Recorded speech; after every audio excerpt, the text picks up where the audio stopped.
बिना फल वाला भक्ति। तो भक्ति जो है एक आसार भक्ति है और दूसरा सार भक्ति है। तो वोट किसका ज्यादा होगा, सार भक्ति वाला का कि आसार भक्ति वाला का? श्री सदगुरु हाथ उठाइए, किसका ज्यादा होगा वोट? आसार भक्ति वाले का ज्यादा वोट है। संत मत को जो नहीं समझा तो समझिए कहीं नहीं समझ पाएगा। आगे बहुत ये ऊंचा दर्जा का ज्ञान है।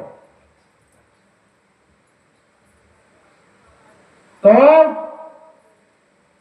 एक है सार भक्ति और एक है आसार भक्ति। विशेष करने वाले लोग आसार भक्ति करने वाले लोग ही हैं। सार भक्ति करने वाले कोई कोई है। हम आप अपने ही गांव में देखिए कि दीक्षा लेने वाले लोग कितने होंगे, गिने होंगे आप लोग? 2, 4, 10, 20, 50, तो 50 से तो कम नहीं होगा। लेकिन जैसा जैसा कहा गया है कि सत्संग नित्य और ध्यान नित्य, करने वाले कितना है? 25 को होगा। वो 50 में से 10 गो सत्संग नित्य और ध्यान नित्य। तो बढ़ोतरी किसका होगा? आसार भक्ति का, विसार भक्ति का? आसार भक्ति वाला का विशेष पॉपुलेशन है, उसी का बोलबाला ज्यादा है।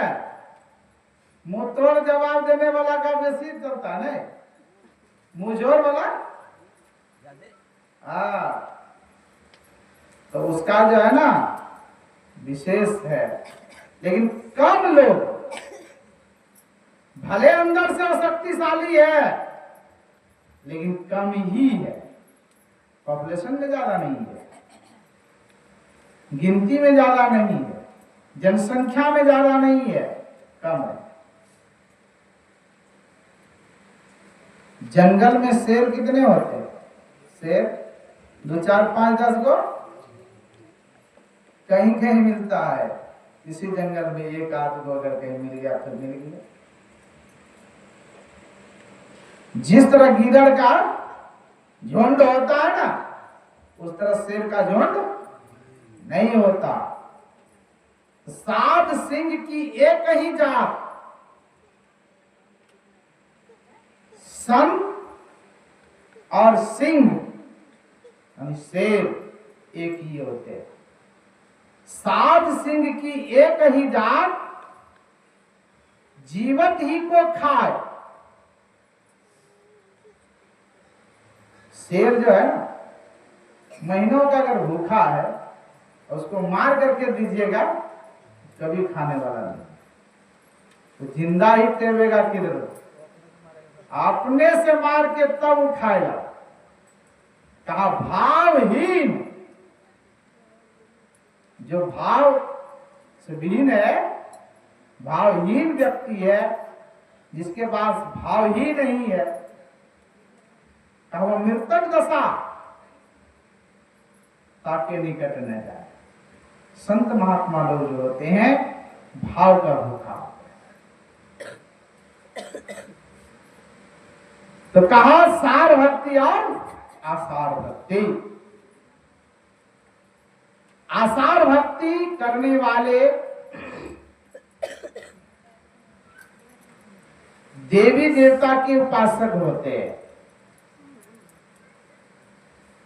और वह इसलिए उपासना करते हैं कि उसको लाभ मिले, है कि नहीं, बदले में तुरंत चाहिए। इसको सकाम भक्ति भी कहते। लेकिन जो सार भक्ति करने वाले होते हैं वह निष्काम भक्ति होते हैं। जो कछु हो सो हो, जो कुछ हो जाए तो हो जाए, अब जो करिए। उनके पास छोड़ देते हैं, छावर कर देते हैं। लेकिन आसार भक्ति करने वाले कामना रख करके भक्ति करते हैं। देवी देवता की उपासना करते हैं, भूत प्रेत की उपासना करते हैं, गाछ वृक्ष की उपासना करते हैं, है कि नहीं? बहुत तरह से उपासना करते हैं लोग, पूजा पाठ करते हैं। ये है आसार भक्ति करने वाले। संसार का चीज मिल सकता है, स्वर्ग का सुख मिल सकता है, लेकिन आवागमन से छूटने का उपाय नहीं मिल सकता। संसार से दुख से छूटने का उपाय इससे नहीं होगा। इसीलिए इसको आसार भक्ति कहा गया है। और सार भक्ति से आप अपने अंदर जा सकते हैं, आंतरिक मार्ग को प्राप्त कर सकते हैं, आंतरिक रास्ते में जा सकते हैं। तभी सुन रहे थे पाठ में, बाहर भ्रमण बाल खेल जैसा। ये जो बाहरी पूजा पाठ है, इसमें बाहर से ही आप सब कुछ व्यवस्था करते हैं। पूजा पाठ का जितना भी सामग्री है, फूल, अक्षत, मिष्टान, अगरबत्ती, धूमना, चंदन, है कि नहीं, ये सब चीज पंडित जी मंगवाते हैं और पूजा करते हैं। इससे क्या है कि बाहर के तरफ इंद्रियों से आप बाहर के तरफ जाते हैं। कहा बाहर भ्रमण बाल खेल जैसन अभी अंतर बसु हो। कहा ये बाहरी भक्ति करेंगे, इससे क्या होगा, संसार में आप भ्रमण करेंगे। बाहर के तरफ जब भ्रमण करेंगे, ये तब तक भ्रमते रहेंगे जब तक कि आप तो सही सही ज्ञान ही नहीं हो जाए। ये भटकन क्या करेगा, तो आवागमन में आपको डालेगा। आवागमन छूटेगा नहीं।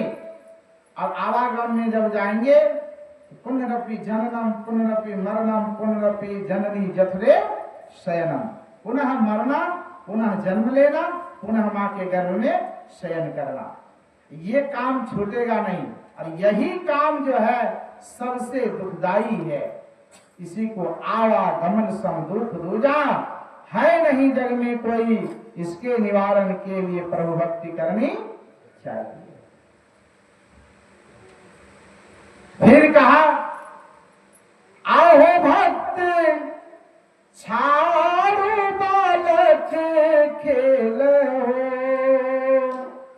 ए भक्त, ये जो बच्चे का खेल तुम कर रहे हो, इसको छोड़ दीजिए, क्योंकि बच्चे का खेल से पेट भरने वाला नहीं है, संसार में सुख सुविधा मिलने वाला नहीं है। बच्चे लोग कैसे खेलते, घर बनाते, भोज करते हैं। तो जब भोज भंडारा खत्म हो जाता है,